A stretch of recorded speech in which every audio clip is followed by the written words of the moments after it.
crue des néons creusa ses traits, le faisant paraître menaçant.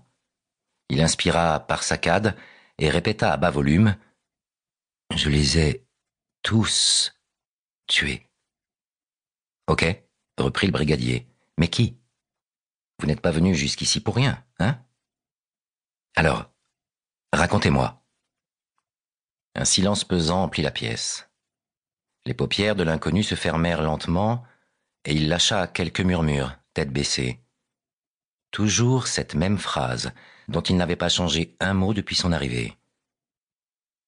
Le gendarme se tourna furtivement vers son collègue, qui articula un junkie muet du bout des lèvres.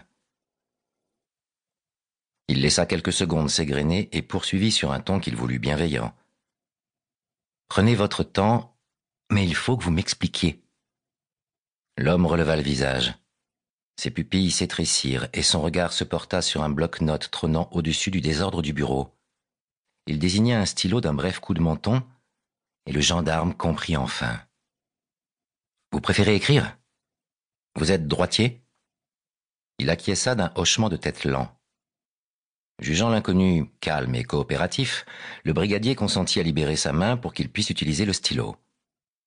Son écriture était erratique et tremblante, et, lorsqu'il termina, il fit glisser la feuille de papier vers le gendarme. Sur celle-ci apparurent 4 noms et prénoms.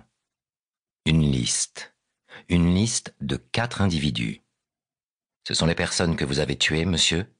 demanda le brigadier sur un ton grave. Nouveau silence.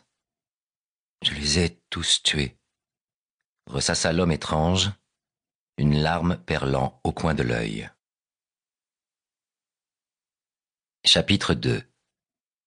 Avant même que son réveil ne sonne, une bonne demi-douzaine de félins, aux tailles et au pelage variés, bondirent sur le lit de Maxime Monceau, exprimant leur envie d'un bon repas par des miaulements et des ronronnements amicaux.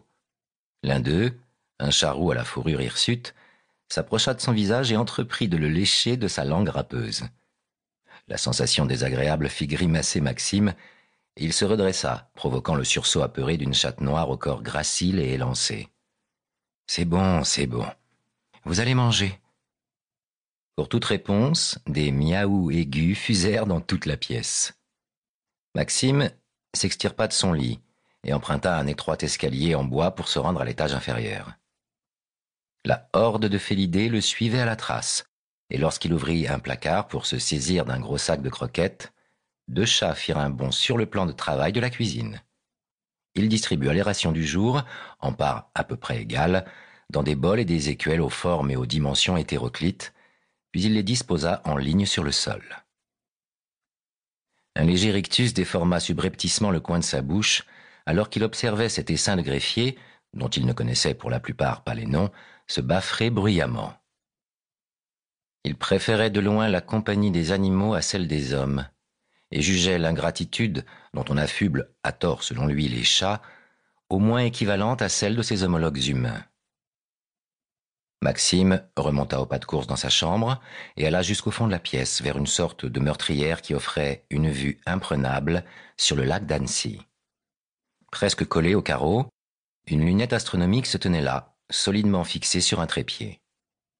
Un observateur aguerri aurait pu remarquer que l'angle incongru dans lequel elle était orientée ne lui permettait pas de regarder le ciel, et encore moins les étoiles. Maxime s'en approcha et pressa son œil pendant quelques secondes dans le viseur. Une furtive grimace de dégoût passa sur son visage comme un nuage sombre poussé par la tempête, puis il releva la tête et se dirigea vers la salle de bain.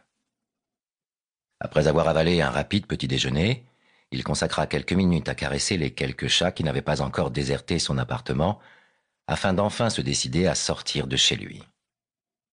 Une vague de froid s'était abattue sur la France, et plus particulièrement sur la région, et ce premier jour de printemps avait des airs de début d'hiver. Seuls les gazouillis des merles noirs et autres grives pouvaient permettre d'identifier la saison.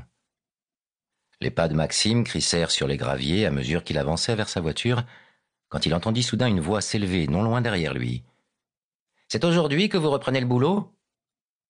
Une petite vieille au visage fripé et aux cheveux gris-bleu se tenait sur son perron, arc-boutée au-dessus d'une canne solidement ancrée dans le sol.